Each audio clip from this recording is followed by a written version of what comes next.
Bonjour à tous, nouvel épisode de l'éco-responsable du Pays Viennois. Et oui, la meilleure énergie, c'est quand même la nôtre, c'est ce qu'on a vu dans l'épisode précédent. Donc là, on va s'intéresser aux questions de mobilité. Mobilité douce, mobilité en ville, puisque le développement durable, c'est aussi en ville. Et on va rencontrer plusieurs acteurs de cette question de mobilité. Et pour l'occasion, on a un partenaire, Rhône à vélo. Et d'ailleurs, j'ai deux petits copains qui m'accompagnent pour l'épisode. A tout de suite.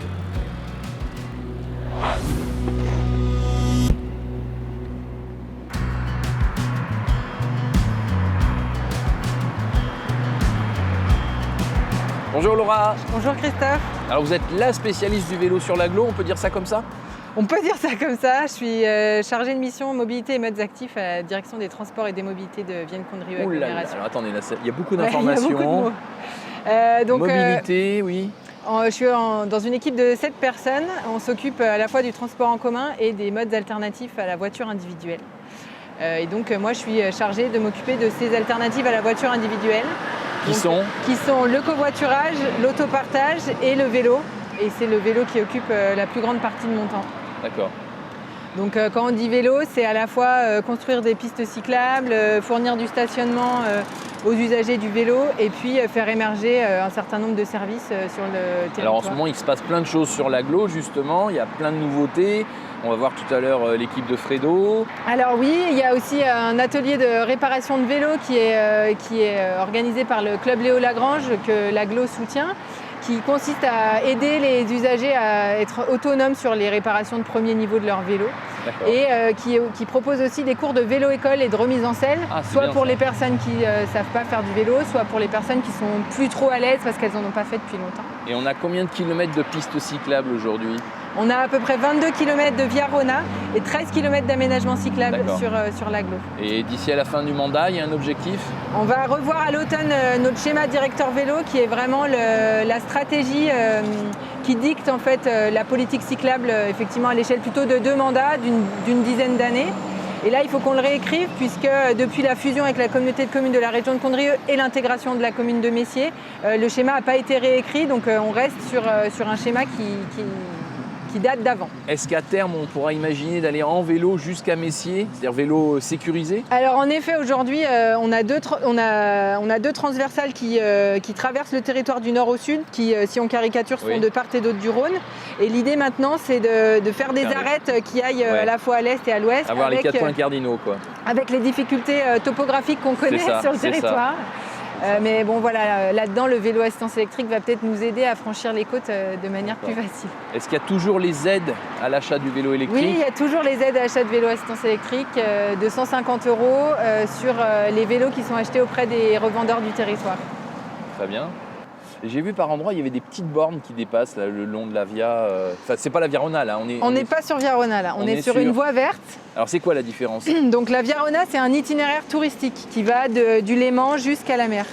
Mais c'est un itinéraire, donc c'est une route, c'est des directions à prendre. D'accord. La voie verte, au sens réglementaire, c'est une voie de 3 mètres de large. Qui est adapté pour les piétons, les cyclistes et les cavaliers. Bon, alors il y a très peu de cavaliers à Vienne évidemment, mais en tout cas ils peuvent l'emprunter. D'accord. Et les piétons restent toujours prioritaires. Voilà. Donc dans l'ordre, c'est piétons, trottinettes, vélo? C'est ça. Et donc oui, je voudrais bien qu'on aille voir ces petites bornes là, que vous m'en parliez un petit peu plus. Là, c'est ce qu'on appelle un éco-compteur. Donc c'est un équipement qui permet de compter le nombre de passages de cyclistes et de piétons. Donc il y a une petite lentille dans le poteau et il y a une boucle magnétique qui est incrustée dans la chaussée. C'est important d'avoir des statistiques. Ça nous permet de mesurer la progression de la pratique et de voir voilà, si on a plus de passages, pourquoi, d'essayer d'analyser, de comprendre, etc. C'est des chiffres qui étaient très intéressants à regarder, par exemple en 2020, puisqu'il y a eu des journées où c'était complètement nul. Et puis dès que c'est sorti, on a vu vraiment la progression monter en flèche, donc voilà, c'est intéressant. On en a 5 sur le territoire de l'agglo, en rive droite et en rive gauche, qui nous permettent aussi de voir quels parcours sont faits par les cyclistes. Super, merci Laura, merci pour les infos. Du coup, les nouvelles formes d'accès au vélo aujourd'hui, c'est quoi? Les nouvelles formes d'accès au vélo, c'est la location longue durée. Le vélo assistance électrique reste un équipement assez onéreux, donc même si à l'aide à l'achat, ce n'est pas accessible pour tout le monde. Et là, on a lancé une expérimentation il y a au début juillet, une petite quinzaine de jours, sur des vélos partagés.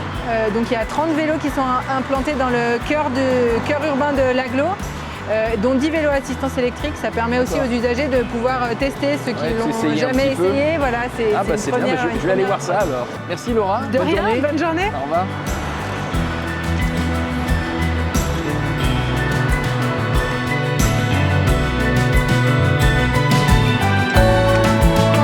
Bonjour. On m'a dit rendez-vous avec Fredo. Vous êtes Fredo? Je suis Thomas, cofondateur de Fredo. Ah voilà. Ah oui, Fredo, là je le vois, c'est marqué. Ok, alors expliquez-moi, parce qu'on m'a dit que c'était un nouveau concept. Sur l'agglo, et donc des vélos en libre-service, oui. 30 vélos sur des bornes et des arceaux déjà existants. Il n'y a pas besoin de déployer des bornes technologiques. On ah oui, c'est ça, borne existante, c'est-à-dire on utilise des supports déjà... Exactement, okay. Pas besoin de refaire des travaux. On utilise des cadenas connectés qu'on appose sur des flottes de vélos et simplement on le met après à disposition des administrés. D'accord, je vois qu'ils sont déjà un peu patchwork, on va dire. Hein, il y en a qui ont déjà... C'est des vélos recyclés, c'est ça? Exactement, c'est des vélos recyclés. On travaille avec une association qui s'appelle les Ateliers de l'Audace, qui est située à Lyon, qui retape des vélos, des anciennes flottes de vélos en libre-service pour les remettre à disposition des acteurs comme nous. C'est vertueux de A à Z. De A à Z. Énergie propre, recyclage. Du coup, comment ça marche? Vous pouvez me montrer un petit peu les manips pour déverrouiller du coup? Oui, il faudra télécharger en amont une application mobile qui s'appelle Fredo App. Vous allez avoir accès à l'ensemble des vélos à disposition. Il y a combien de bornes? Il y en a 18. 18 bornes, ouais, réparties. Essentiellement sur Vienne? Vienne, Sainte-Colombe, Gare d'Estresin. C'est un test pour l'instant. C'est un test, c'est expérimental. Okay. L'objectif, c'est de capitaliser dessus. Je n'ai qu'une chose à dire, allez-y, c'est une super initiative, il faut les aider, il faut que ça aille plus loin. Donc l'objectif, c'est que dès que vous êtes sur votre application, là vous êtes en course, simplement vous appuyez sur ce bouton et en fait c'est votre clé. Vous n'avez plus besoin d'avoir une clé dans votre poche. C'est la clé du cadenas qui s'ouvre. Ça fait le petit bruit clac. Exactement. Vous prenez votre vélo, vous êtes en course, vous allez acheter du pain, vous reverrouillez votre vélo en appuyant sur ce bouton-là. Vous bloquez la roue, vous l'attachez à un point fixe, donc vous attachez bien le vélo. Vous mettez fin à votre course, vous vérifiez que c'est bien fermé. L'application va identifier que le cadenas est bien fermé et que la chaîne est dedans. Vous prenez une petite photo, ça prend 2 secondes, pour qu'on s'assure qu'il soit bien verrouillé à un arceau fixe. Vous terminez votre course, et une fois que vous avez terminé votre course, vous pouvez simplement renseigner à l'application si le trajet s'est bien passé ou pas. Si c'est pas bien passé, imaginons que... signaler une crevaison par exemple. Exactement. Nous, on reçoit un message et on envoie un gestionnaire de maintenance qui est sur place à Vienne et qui va faire un tour en cargo pour pouvoir réparer le vélo. Super. Et donc là, je peux partir, faire mes 20 minutes, acheter ma baguette en vitesse et revenir le plus vite possible. Merci Fredo et Thomas. Bonne route. Au revoir.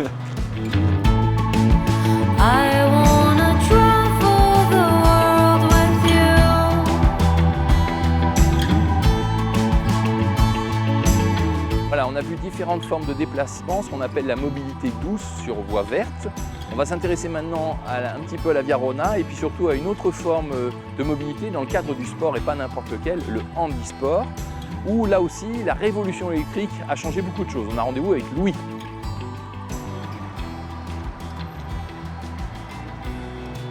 Bonjour Louis. Ah, bonjour Christophe. Alors, tu t'occupes de l'association Handivienne. Est-ce que tu peux m'en dire un petit peu plus? Eh bien, Handivienne, c'est un club handisport qui a été créé en 1983 à Vienne et qui permet de faire du sport à tous les handis, quoi, les handicapés physiques et les handicapés visuels surtout. Oui, alors justement, nous, on s'intéresse aux questions de mobilité. Oui. Je pense qu'il y a pas mal d'évolutions aujourd'hui dans le handisport. Ah ben oui, il y a déjà la roue électrique là, qui nous rend bien service. Et puis moi, j'ai mis une roue électrique sur mon handbike depuis que j'ai arrêté de faire les compétitions parce que je trouvais dur, hein, dans l'école et tout ça, j'arrivais plus à suivre les autres, quoi. D'accord. Tu nous fais une démonstration? Oui, ben écoute, justement, j'étais en train de m'équiper. Je vais poser la mobilette et puis je vais...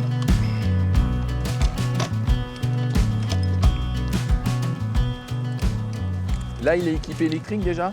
Ah oui, j'ai mis une roue. Non, je l'ai pas mis en route. Je vais mettre en route la batterie parce que c'est plus facile.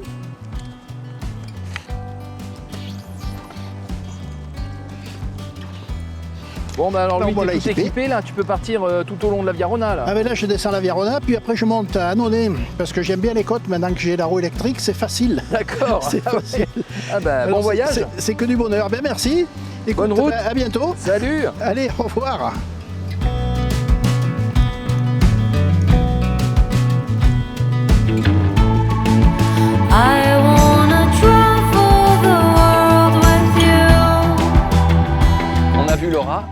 Thomas, sans oublier Fredo. On a vu Louis, tous pratiquent une autre forme de mobilité, ce sont les grands enjeux du 21e siècle. Alors, moi je vous invite à vous aussi pratiquer une mobilité douce et faites comme moi, changez votre mobilité.